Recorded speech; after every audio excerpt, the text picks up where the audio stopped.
Quem planta banana, se falar que colhe melancia, eu vou falar uma aberração. Quem planta banana, colhe banana. Então o seu filho, a sua filha vai ser o reflexo daquilo que você é. Padre, mas se eu fizer assim, ele vai se revoltar. Ai, padre, está se cortando, quer se suicidar. Não tem problema. Ensina para ele que para morrer mais rápido não é cortando, é bebendo cândida. Põe cândida, põe o racumim, faz uma mistura, fala, bebe que você vai morrer de uma vez, não vai me dar trabalho. Vai ver se o xilique não vai passar. Não, eu não posso falar que meu filho vai ficar traumatizado, vai ficar traumatizada. Não é assim, gente. Eu não estou dizendo que os problemas psicológicos não existem, existe sim. Mas a maioria das crianças que estão se cortando, dos jovens que querem morrer, eles não estão se cortando e não querem morrer porque sabem o que é a morte. Eles querem morrer e se cortam porque não tem pai, porque não tem mãe.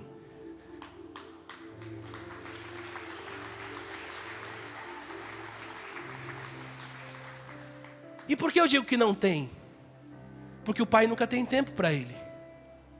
O pai tem tempo para todos os amigos do bar. O pai tem tempo para todos os amigão. No bar é uma moça, em casa é um cavalo.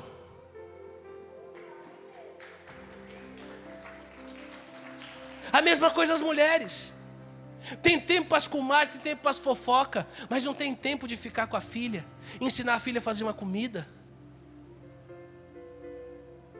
Aí depois a gente vê, há casamentos que acabam porque a mulher não sabe cozinhar. Porque uma mulher justa, vigorosa, aprende com a mãe desde pequeno.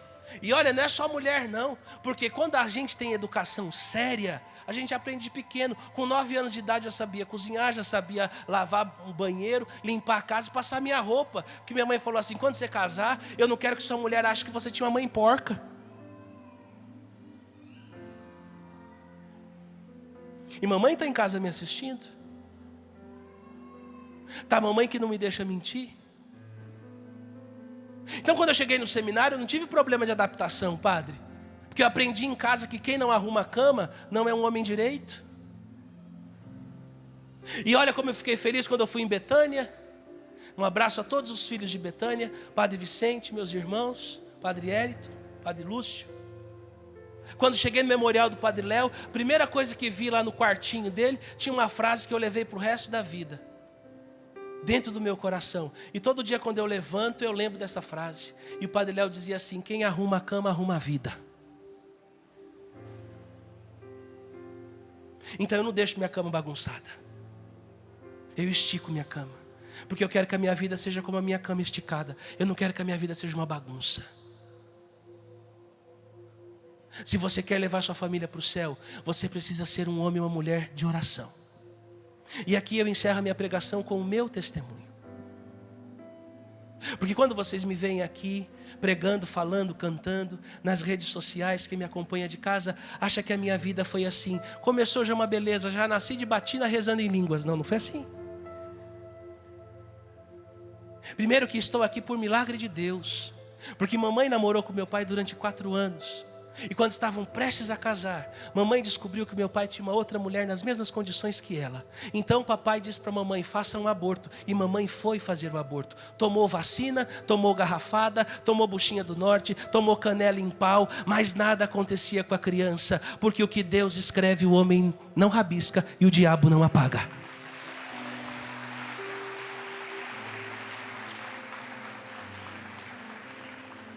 Tomou injeção, garrafada, tudo que vocês possam imaginar, e nada acontecia com a criança. Por quê? Porque eu tinha que estar aqui no dia 25 de março de 2023 dizendo para você que o justo vive pela fé.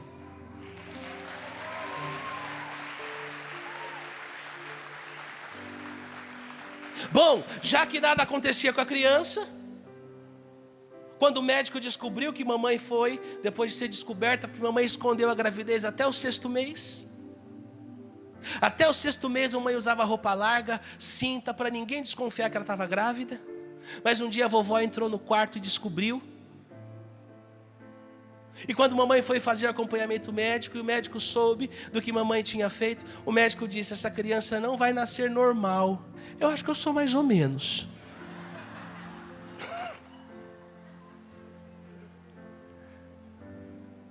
Essa criança não vai nascer normal. Ela vai nascer cheia de defeitos, porque você estragou todo o desenvolvimento dela. Então, aquele sentimento de expulsar o feto se transformou num sentimento de autoproteção. E o sentimento de culpa que mamãe carregava fez com que ela fosse uma super protetora. Então mamãe não deixava eu fazer nada. Mamãe, tudo que eu fazia tinha que ser de acordo com mamãe. E mamãe pegou uma raiva de quem? Quem que deixou a criança nascer? Vocês estão comigo ou morreram? Quem que deixou a criança nascer? Então mamãe pegou uma aversão de... Então eu pedia para ir para a igreja, a mãe falava: não vai para a igreja não, você tem que estudar, porque igreja não vai encher sua barriga. Não vai para a igreja não. Tanto que eu fui aprender a rezar com a minha avó. Eu sou fruto de uma novena de Natal na casa de vovó, que por ser analfabeta, falou para as pessoas que iam fazer a novena: só deixo fazer a novena em casa se o meu neto que sabe ler estiver junto. Quem era o neto? E naquela novena de Natal, vendo aquelas mulheres, aquele bando de senhorinhas, tão vivas hoje, Dona Ana, Dona Rosa, Thaís, deve estar assistindo TV. Elas ficavam com as bolinhas, bolinha subia, bolinha descia, e eu encantado com aquilo que eu amava, bolinha de gude. Eu encantado com aquilo, era a bolinha que subia, a bolinha que descia. Eu fiquei assim, eu olhava aquilo, eu falava: que é isso? E no final elas me entregaram. E disseram: você sabe o que é isso? Eu falei: não sei. Eu falei: é o terço. E você vai rezar todos os dias. Quando você precisar de alguma coisa de Jesus, você vai rezar todos os dias. Eu falei: mas eu não sei rezar como vocês rezam. Ele falou: não tem problema, você vai guardar isso. Na bola grande você reza Pai Nosso, na bola pequena você reza Ave Maria. E eu fiquei com o meu tercinho, e eu rezava todo dia. Só que em casa não tinha lugar para rezar, porque nós somos pobres. A nossa casa era uma casa pequena. Então era o quarto de papai e de mamãe, a cozinha, um banheiro e um cômodo grande que a gente dividia com guarda-roupa para fazer o quarto e a sala. Já viram isso? Dividir cômodo com móvel? É um luxo, gente. Drywall é para fraco. Então não tinha lugar de rezar em casa, porque a casa era muito pequena. Então o que eu fazia? Eu subia na laje. Eu ia lá para a laje. E lá no final da laje, eu sentava. Minha família mora em Caieiras, eu moro em Caieiras. E Caieiras é conhecido como a cidade dos eucalipais, por causa da fábrica de papel Melhoramentos. E eu ficava olhando aqueles eucaliptos. Foi minha primeira assembleia. Ali eu cantava para os eucaliptos, eu pregava para os eucaliptos. 9 anos de idade. Aí eu ouvi falar de um tal de Canção Nova. E aí ganhei um cassete de uma pessoa chamada, na época, Padre Jonas Abib. Mas se é para ele, pode ser bem melhor, né? Nós te amamos, Padre Jonas. E eu ouvi aquele cassete. E era uma briga em casa, porque mamãe não queria que eu fosse para a igreja, ia para missa escondido. Como a gente assistia muito filme, mamãe sempre gostou muito de TV. Então eu ia dormir muito tarde no sábado, acordava tarde no domingo. Então eu descobri que tinha a missa das 7. Eu falei: é nessa que eu vou. Então eu acordava mais cedo, escondido, pegava minha roupinha de missa, saía de ponta de pé, participava da missa escondido e voltava. Passava na padaria, já comprava o pão, porque quando a mamãe acordasse, o café já estava pronto, o pão na mesa, ela nem ia desconfiar que eu tinha ido na missa. E assim foi. Meu pai sempre teve problema com álcool. Só que nunca foi uma pessoa violenta. Só que quem convive com alguém com álcool sabe que você não tem uma pessoa inteira do seu lado, você tem uma pessoa pela metade. Porque ela é uma sem beber e depois que bebe, você não pode mais contar com ela para muita coisa. E assim era a minha vida. Subia na laje, rezava escondido, descia, mas descia feliz. Depois, quando eu fui saber que era no andar de cima que as coisas aconteciam, eu entendi por que Deus me levou para a laje, que é no andar de cima que a glória acontece. E assim foi. E todos os dias eu rezava: Senhor, salva a minha família. Porque eu ouvi uma palavra que disse: se você acreditar, se você crer, se você tiver fé no Senhor Jesus, será salvo tu e a tua. Então eu dizia: se eles não acreditarem, não tem problema, eu vou acreditar por eles. Porque se eu acreditar e for fiel, eu vou levar minha família toda para o céu. E assim foi. Com 14, 15 anos eu percebi que Deus queria algo a mais de mim. Só que eu não entendia o que era. Eu achava que era ser da Canção Nova. E aí falei para minha mãe: vou para a Canção Nova. Ela: se você for para a Canção Nova, você não vai ter mais mãe, não vai ter mais pai, não vai ter mais nada. Ela não gostava da Canção Nova. Ligava a Canção Nova, ela falava: desliga isso, pelo amor de Deus. E hoje ela está me assistindo aonde?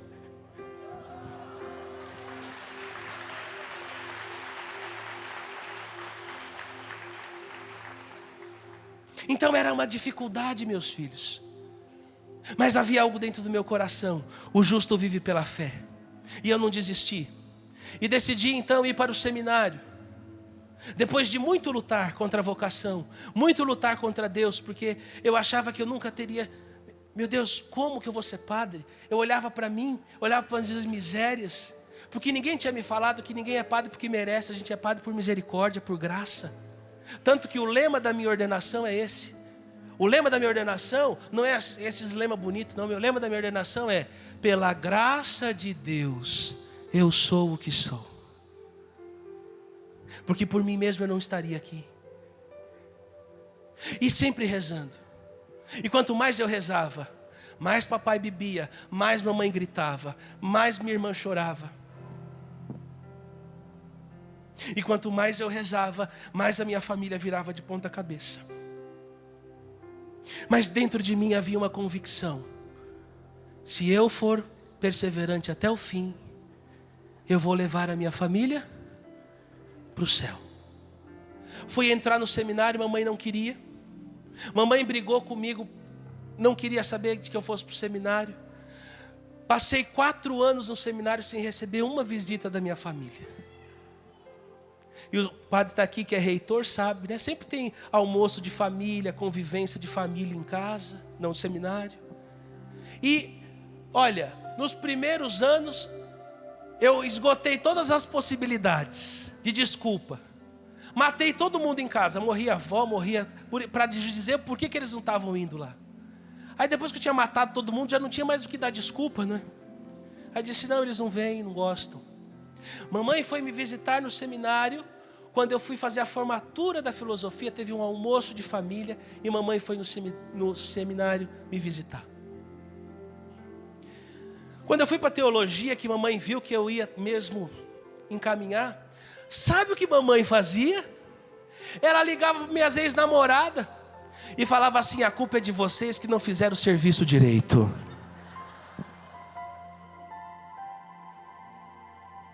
No dia da minha ordenação, padre, estávamos de braço dado, mamãe, eu, meu pai, cantando o canto de entrada, que meu canto de entrada não podia ser a marcha da igreja, embora eu amasse a marcha da igreja, mas o meu canto de entrada tinha que ser a minha história.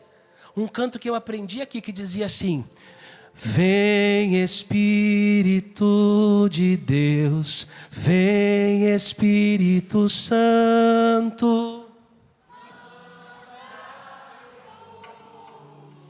dai-nos teu poder, vem Espírito de Deus.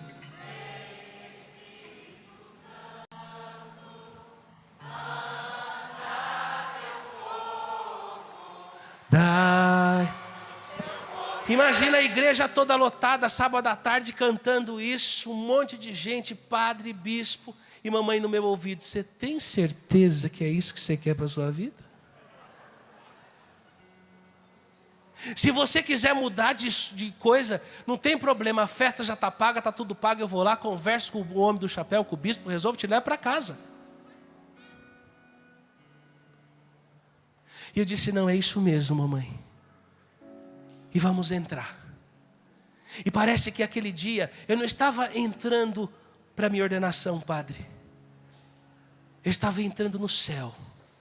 Mamãe de um lado, meu pai do outro, aquele corredor me esperando. E eu marchando ao som dessa música. Vem, pode dar o tom certo que eu estou gripado. Aí. Vem Espírito de Deus, vem Espírito Santo, manda teu fogo, dai-nos teu poder. Vem Espírito de Deus, vem Espírito Santo.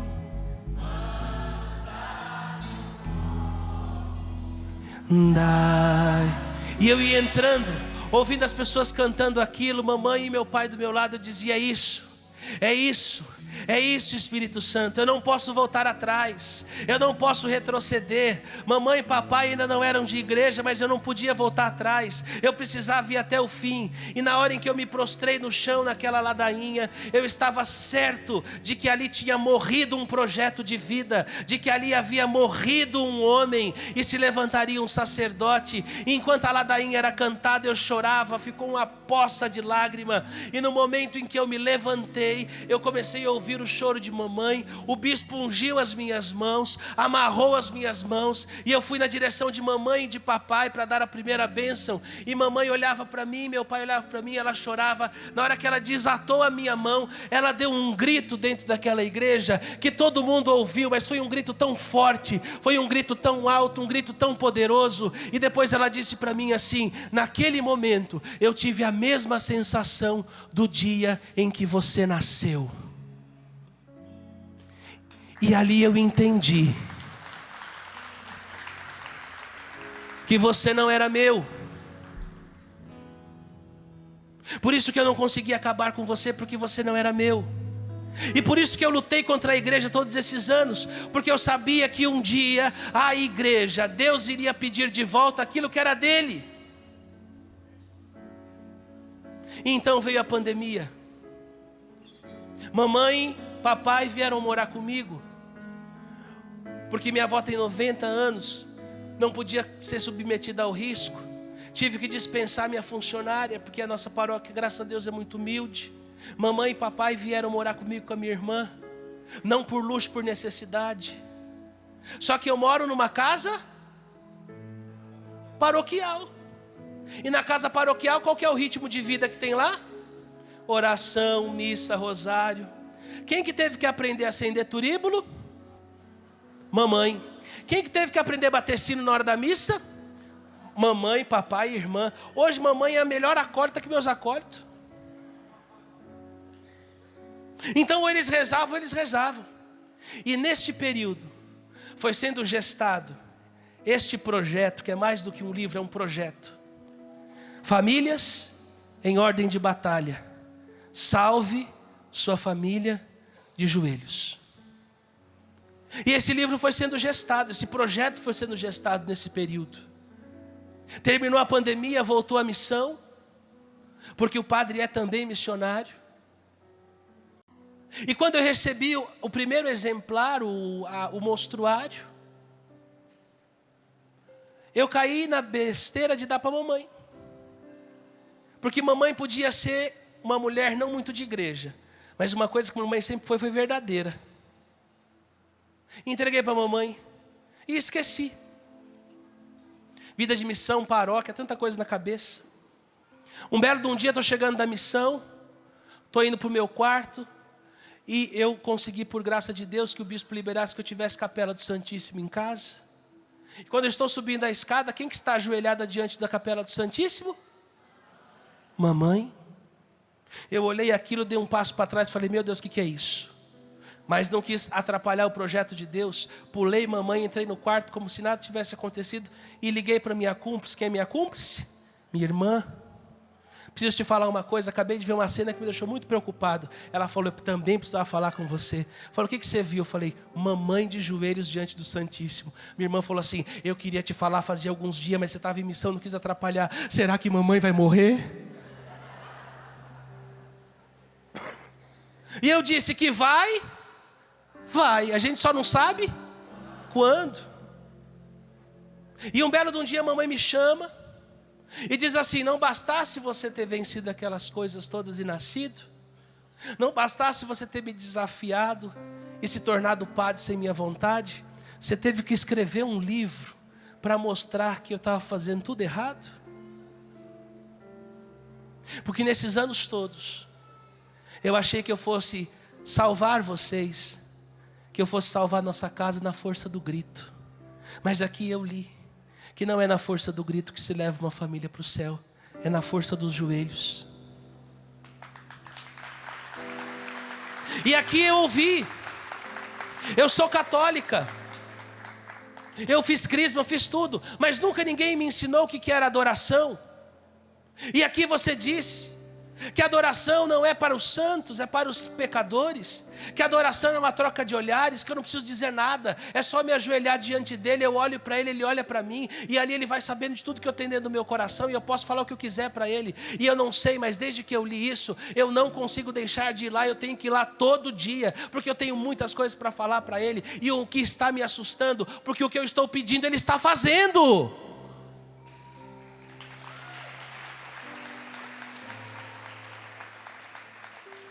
E então, eu entendi aquilo que nós pregamos muito, que o ouvido mais próximo da nossa boca é o nosso, então a nossa pregação ela tem que primeiro fazer eco em nós. E aí eu entendi que se eu não tivesse vendido um exemplar desse livro, esse livro já teria feito a sua missão. Ele já teria salvado quem era mais importante de ser salvo. Porque vocês acham que quem é que passou minha batina para eu vir pregar na Canção Nova? Você acha que quem faz os terços comigo agora, para a gente vender os tercinhos e ensinar as famílias a rezarem o terço? Mamãe. Quem você acha que organiza meu carro, checa o óleo, a gasolina, para saber se está tudo certo para eu pegar a estrada? Papai. Quem você acha que atende você quando você manda mensagem? Quero saber do padre, quero um kit do padre, quero um terço do padre, um livro do padre. Quem você acha que atende as pessoas? Minha irmã.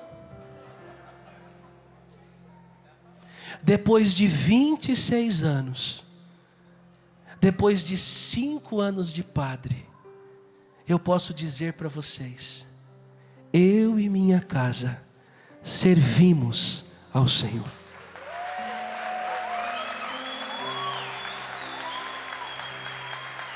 Eu não sei o que você está vivendo, eu não sei o que você está passando, mas há uma palavra de ordem para você, e aqui eu encerro minha pregação.